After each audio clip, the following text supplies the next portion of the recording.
May I tell you the story of the best welder I think I've ever seen? I signed up for this outage. An outage is when a boiler is out of commission. A giant coal-fired or garbage-fired boiler, which is basically a giant radiator that produces power. When these things need to be repaired, they get shut down. And every day that these things are shut down, they are losing, what?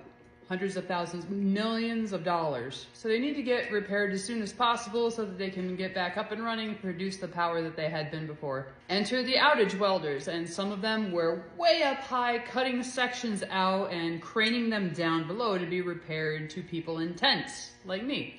Me and I think 4 of my friends rolled up and we just started repairing tubes. We did 12-hour shifts from 6 p.m. to 6 a.m. I remember wanting to off myself. It was so terrible. It was so hard.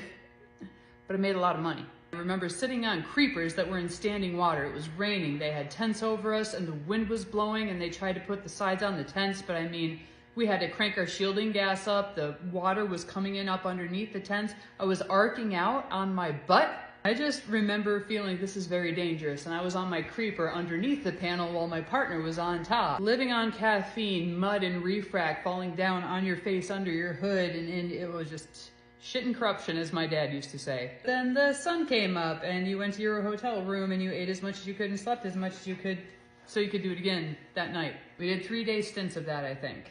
And my one friend who had hooked us up with this job had told me about this guy who was just a fantastic welder. And of course, you can't be in this industry without hearing that all the time about what a phenomenal welder this guy was. Or like, this guy took the freaking cake. And I only saw him for a few hours in my life, but he lived up to everything my friend had said about him. Because you see, where we were doing partner welding, one guy under a creeper, one guy on top, and you feed wire to your partner. I would start at 6 o'clock, try to get up to 9, and he'd feed wire to me through the slit. And then when he picked up, I'd feed him wire until he could pick it up and go to 12 o'clock. Continue with stick welding, doing the same thing. This freaking guy, I don't know where he had been for the entire weekend, but I got to watch him weld for like 3 or 4 hours this one morning. He would sit under a panel, solo, taking his stick rods, putting a bend in them, feeding the stick rod, welding these things solo, smoking under his hood at the same time.